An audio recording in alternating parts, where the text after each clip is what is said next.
లక్ష్మణ్ గారు, మీరు మాట్లాడే ముందర బొత్స సత్యనారాయణ గారు మీ జిల్లాయే, వారు మాజీ మంత్రి, వారేం మాట్లాడారు అంటే పవన్ కళ్యాణ్ గారి సిన్సియారిటీకి కితాబిస్తూ మాట్లాడారు. వారేం మాట్లాడారు ఒకసారి చూసి మీ దగ్గరకు వద్దాం.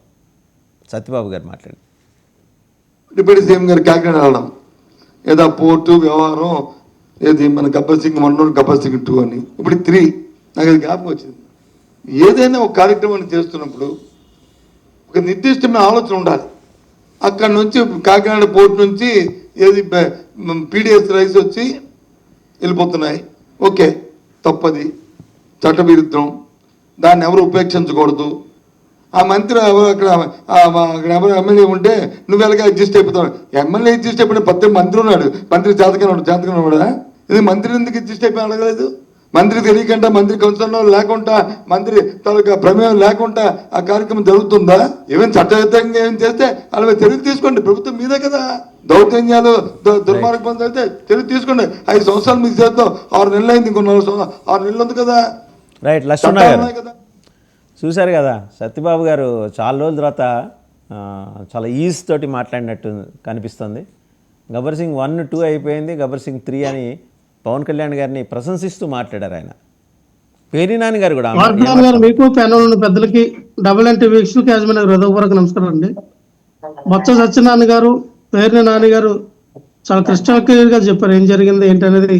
అక్కడ పవన్ కళ్యాణ్ గారు గబ్బర్ సింగ్ అవతారం ఇస్తారా, ఓజీ అవతారం ఇస్తారా, లేదంటే అరహర వీరమల్ల అన్నట్టు అక్కడ గ్రాఫిక్స్ లో సీన్ చూపించారా అనేది అర్థం అవుతుంది. ఇక్కడ క్రిస్టల్ క్లియర్ గా ఏంటంటే కొత్తగానే పవన్ కళ్యాణ్ గారు ఇన్స్టాగ్రామ్ లో పోస్ట్ పెట్టారు, సెల్ఫీ ఫోటో తీసి పోస్ట్ పెట్టారు, నేను షూటింగ్ చేస్తూ ఉన్నాను అని.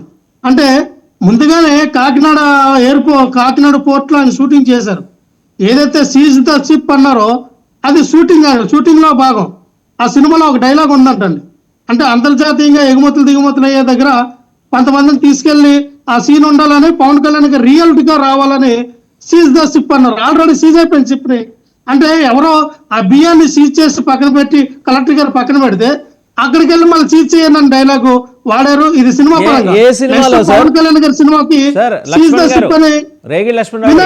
ఏ సినిమాలో డైలాగ్ అది మీరు అన్నారు? ఏ సినిమా కోసం ఆయన షూట్ చేశారని మీరు అనుకుంటున్నారు? మేము ఓజీ సినిమా అండి, అరహర వీరమల్లకి సంబంధించి ఆ షూటింగ్ జరుగుతూ ఉంది. ఓజీ సినిమాకి ఆ డైలాగ్ పెట్టాలని చెప్పి నెక్స్ట్ సినిమా పవన్ కళ్యాణ్ గారి సినిమా పేరు కూడా సీజ్ ద షిప్. ఇక్కడ ఆల్రెడీ సీజ్ అయిపోయిన షిప్. లక్ష్మణ్ గారు నేను స్ట్రక్ అయినట్టుంది. ఇప్పుడు కూడా సీజ్ అయిపోయింది అని కింద సబ్ టైటిల్ పెడతారు అనమాట. అంటే ఇక్కడ వాసుదేవన్ గారు చెప్పండి. వాసుదేవన్ ఎందుకంటే కాకినాడ పోర్ట్లో రెండు ఉన్నాయండి. కాకినాడలో ఒకటి డిపిసి అనేది తీరానికి ఆనుకుని ఉన్నటువంటి పోర్టు, యాంకరేజ్ పోర్ట్ అనేది సముద్ర తీరానికి కాస్త దూరంలో ఉన్నటువంటి పోర్టు. సో ఈ యాంకరేజ్ పోర్ట్ నుంచి దాదాపుగా ఈ రైస్ దిగుమతులు అన్ని కూడా అక్కడి నుంచే జరుగుతాయి. ఏదైతే వీళ్ళు అరవిందకు సంబంధం ఉన్నటువంటి పోర్ట్ అంటూ ఉన్నారో దాంట్లో అరవిందకి 41.2% మాత్రమే ఉన్నాయి. ఎవరైతే కేవీరావు గారు అమ్మేశారని అంటారన్నారో, కేవీరావు భయపెట్టి ఆ పోర్టుని తీసుకున్నారో వీళ్ళు అంటూ ఉన్నారో అది కేవీరావుగా ఉన్నాయి. నాదెల మనోహర్ గారు చెప్పారు, ఎక్కడ కూడా కేవీరావు గారు దాన్ని నమ్మలేదు, 50% కేవీరావు గారు ఆధీనంలో ఉన్నాయని. సో ఒకటే గమనించాలండి, ఏదైతే మరి మనం చెప్తున్నటువంటి యాంకరేజ్ పోర్టు ఉందో అది ప్రభుత్వ ఆధీనంలో ఉన్న పోర్టు, ప్రభుత్వానికి సంబంధించిన పోర్టు. అది 1997లో ఇదే చంద్రబాబు నాయుడు గారు ఏషియా బ్యాంక్ నుంచి అప్పు తీసుకొచ్చి దాన్ని అంతా సుందరీకరణ చేసి దాన్ని డెవలప్మెంట్ చేసి 99లో ప్రైవేట్ వ్యక్తులకి ఇవ్వడం జరిగింది. సో దాన్ని ప్రైవేటీకరణ చేస్తారు. ఈ రోజున ఆ పోర్టు నుంచి ఈ అక్రమ రవాణా జరుగుతుంది అన్నప్పుడు ఈ రోజున అధికారంలోకి వచ్చిన 6 నెలలు మీరే ఉన్నారు. ఈ 6 నెలల్లో పీడిఎస్ బియ్యం మీ చేతిలోకి మీరు పెట్టినటువంటి 3 టోల్ గేట్లు, మీరు పెట్టినటువంటి ఆ చెక్ పోస్టులు దాటి వెళ్ళాయంటే మీ రెవెన్యూ వ్యవస్థ ఏం చేస్తుంది, సివిల్ సప్లై ఏం చేస్తూ ఉంది, రవాణా శాఖ, పోలీసు వ్యవస్థ, అక్కడ మేనేజ్మెంట్ మొత్తం అంతా కూడా టోటల్ గా ఫెయిల్యూర్ అయ్యారని మీరు ఒప్పుకుంటూ ఉన్నారు. ఇక్కడ నాదెండ్ల మనోహర్ గారు ఫెయిల్యూర్ అవుతూ ఉన్నారని మనకు అర్థమవుతోంది. అలాగే పక్క శాఖలో వేలు పట్టకూడదని పవన్ కళ్యాణ్ కూడా ఆలోచించాలి. ఇప్పుడు డిప్యూటీ సీఎం అయినంత మాత్రాన సీఎం పదవుకున్నటువంటి ఇవి పవర్స్ ఆయనకు ఉండవండి. అండ్ జస్ట్ ఓన్లీ ఆయనకు ఇచ్చినటువంటి 4 శాఖలకు మాత్రం మినిస్టర్. ఇది రాజ్యాంగబద్ధంగా డిప్యూటీ సీఎంకి అతీత శక్తులు ఉండవు. సో అందుకని పోర్ట్ అథారిటీ అక్కడ ఉన్నటువంటి ఎవరైతే కస్టమ్స్ అధికారులు ఉన్నారో వాళ్ళు మీకు కూడా నాకు విలువ లేదు, నన్ను పట్టించుకోలేదు, నన్ను అడుగు పెట్టనివ్వలేదంటే మిమ్మల్నే కాదండి, సీఎం అయినా ఈ దేశాన్ని పరిపాలించిన పిఎం అయినా ఎవరైనా సరే వాళ్ళకు రూల్స్ అండ్ రెగ్యులేషన్స్ ఉంటాయి. వాటికి అనుకూలంగా వాళ్ళు పర్మిషన్ ఇస్తారు. ఎవరిని అనుమతి చేయాలి, ఎవరిని అనుమతి చేయకూడదు అనేది. ఎవరు పడితే వాళ్ళు వెళ్ళిపోవడానికి అది మన సినిమా ఇండస్ట్రీ అడ్డా కాదు, పోర్ట్ అది కేంద్ర ప్రభుత్వ ఆధీనంలో ఉన్నటువంటిది. సో దాన్ని ఈరోజు మీరు అంతర్జాతీయంగా ఏదో జరిగిపోతూ ఉంది. మరి కసబు లాంటి వ్యక్తులు వస్తారు, ఇక్కడి నుంచి అణువాయుధాలు వెళ్ళిపోతారు అన్నప్పుడు సార్ ఎన్డీఏ కూటమి మీరు అధికారంలో ఉన్నారు సార్, పైన కింద మీరే ఉన్నారు, అప్పుడు మీరే ఉన్నారు, ఇప్పుడు మీరే ఉన్నారు. అంటే ఇక్కడ నరేంద్ర మోడీ గారి యొక్క ప్రభుత్వాన్ని కింద ఉన్న మీ ప్రభుత్వాన్ని మీరు శంకిస్తున్నట్టు.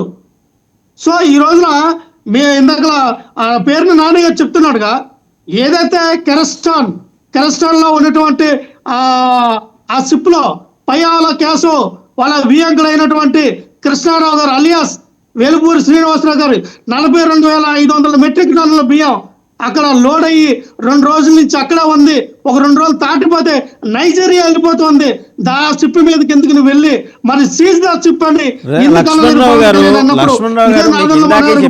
లక్ష్మణరావు గారు మీకు ఇందాకే చెప్పా, 12 నాటికల్ మైల్స్ అంటే 24-25 కిలోమీటర్ల లోపలైతే ఏపీ కోస్తా తీర పోలీస్ పర్యవేక్షణలో ఉంటుంది.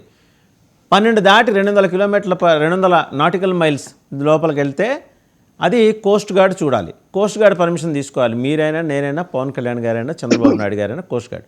అది కూడా దాటితే హై సీస్లోకి వెళ్ళిపోతాం. అంటే 200 నాటికల్ మైల్ అక్కడ. అప్పుడు మీరు నైజీరియా వెళ్ళిపోతుంది, సౌత్ ఆఫ్రికా వెళ్ళిపోతుంది, మీరు మొత్తుకున్న ప్రయోజనం లేదు. ఇండియన్ నేవీ తోటి మాట్లాడాలి.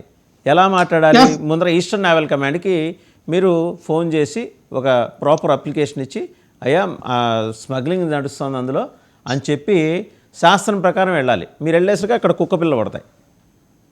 మళ్ళీ వాసుదేవ్ గారు ఇక్కడ గమ్మత్తు ఏంటంటే, పీడిఎస్ బియ్యం ఏవైతే రేషన్ బియ్యం ఉన్నాయో ఈ బియ్యం స్మగ్లింగ్ గూడ్స్ లోకి రావని అక్కడ వాళ్ళకున్నటువంటి నిబంధనలు ఏవైతే ఉన్నాయో, ఏవైతే స్మగ్లింగ్ గూడ్స్ వస్తాయో, ఏవైతే ఉన్నాయో కొన్ని ఒక లిస్ట్ ఉంటుంది.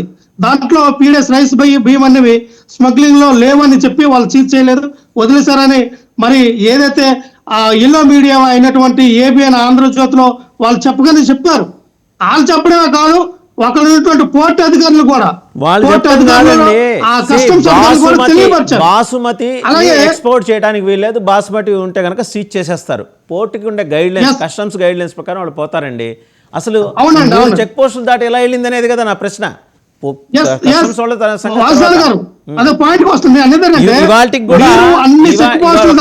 ఇవాళకి కూడా 3 చెక్ పోస్టులు. ఒక్క నిమిషం అండి, నా ప్రశ్న వినండి. ఇవాళకి ఆ 3 చెక్ పోస్టులు పూర్తిగా వైసీపీ ఆధీనంలోనే ఉన్నాయా సార్? ఇది చాలా విడ్డూరం కాదు సార్. ఇది పుష్ప సినిమాలో అల్లు అర్జున్ చెన్నై వెళ్ళిగో నేను నాణ్యమైనటువంటి ఎర్రచందనం తీసుకొచ్చాను, ఇది ప్రపంచంలో ఎక్కడ దొరకదు, అటువంటి నాణ్యమైన ఎర్రచందనం అని చెప్పి ఆ చెక్ పోస్టులందరికీ డబ్బులు ఇచ్చి మేనేజ్ చేసి వెళ్ళినట్టుగా ఈ రోజున మీరు అధికారంలో ఉన్నారు. మీ యొక్క పోర్టులు, మీ యొక్క కానిస్టేబుల్, మీ యొక్క సెక్యూరిటీ అంతా మీ ఆధీనంలో ఉంది. అంతా కూడా ఈ రోజున వైఎస్ఆర్ పార్టీ ఆధీనంలో ఉందంటే మీ యొక్క డొల్లతనం కనబడుతూ ఉంది కదా. అంటే మీ పరిపాలన మీకు చేత కాదు, మీ యొక్క యంత్రాంగం వినియోగించుకుని మీకు చేత కాదని మీకు అర్థమవుతోంది. అంటే ప్రతిది కూడా రాష్ట్రంలో ఏది జరిగినా జగన్మోహన్ రెడ్డి గారి మీద తోసేయడం, రాష్ట్రంలో ఏది జరిగినా వైఎస్ఆర్ పార్టీ కారణం అని చెప్పడం. చంద్రశేఖర్ రెడ్డి గారికి కరెక్ట్ గా. లక్ష్మణరావు గారు ఒక విషయం చెప్పమంటారా? ఒకవేళ పౌర్ణమి నాడు మబ్బులు అడ్డుకమ్మి చంద్రబాబు కనబడకపోతే దానికి చంద్రబాబు కారణం అని మీరు కూడా అన్నారా లేదా? ఇదివరకు అన్నారు కదా సార్. వాసుదేవన్ గారు నువ్వు ఒక విషయం చెప్తాను సార్, పవన్ కళ్యాణ్ గారికి మా నాదల మనోహర్ గారికి అందవలసిన ముడుపులు అందలేదు. అక్కడ నారా లోకేష్ గారు చంద్రబాబు నాయుడు గారికి ముడుపులు అందాయి. వాళ్ళు ఎందుకు 6 నెలల నుంచి 6 నెలలు పవన్ కళ్యాణ్ ఎందుకు అటు చెప్పారంటే వాళ్ళే చెప్పాలి కదా. చంద్రబాబు నాయుడు గారే చాలా చెప్పాలి. వైలెంట్ ఎవరు అండ్ అడ్డుకుంటారు? వైలెంట్ పెద్ద ఎలిగేషన్ ఆయన ఆయన కదా, ఆయన అడ్డుకున్నారు. చౌదరి గారు ఏమంటారు ఈరోజు ఒకటే సార్, ఈ రోజున పవన్ కళ్యాణ్ గారు నిన్న చంద్రబాబు నాయుడు గారికి వెళ్ళి ఒకటే సార్, చంద్రబాబు నాయుడు గారికి వెళ్ళి ఏమని స్టేట్మెంట్ ఇచ్చారంటే లక్ష్మణరావు గారు. దీన్ని కేబినెట్ లో పెట్టి దీనిపై చర్చించాలన్నారు. ఏమి చర్చ కాదండి. చంద్రబాబు నాయుడు గారు పవన్ కళ్యాణ్ గారిని పిలిచి చాలా violent మాట్లాడారు. allegation అండి. అయ్యా, నువ్వు ఒకసారి కొత్త చౌదరి గారు మాట్లాడారు. లక్ష్మణరావు గారు, లక్ష్మణరావు గారు ఒక నిమిషం ఆగండి. లక్ష్మణరావు గారు ఒక నిమిషం ఆగండి. సాధారణమే నీకు రావాల్సిన మిడుపులు నువ్వు తీసుకో. ఆ పయ్యావుల కేసు ఆయన వియంకులైనటువంటి ఆ కృష్ణారావు గారికి వెళ్ళి నీకు ఇవ్వాల్సిన వాటర్ నువ్వు తెచ్చుకొని ఆయన చెప్పారు. బయటకు మాత్రం ఒక స్టేట్మెంట్ ఇచ్చారు. ఏమని ఇచ్చారు? ఇగో రేపే జరిగిపోతుంది, విచారణ జరుగుతుంది. ఏమీ జరగదు. బయట స్టేట్మెంట్ ఒకటి, లోపల వాళ్ళిద్దరికి రైట్. చౌదరి గారు మాట్లాడతారు. చౌదరి గారు మాట్లాడతారు. ఓకే ఓకే, మళ్ళీ వస్తా మీ దగ్గరికి, మళ్ళీ వస్తా. ఇది చేసింది ఏం లేదు కాబట్టి పవన్ కళ్యాణ్ గారు చౌదరి గారు మాట్లాడతారు. చౌదరి గారు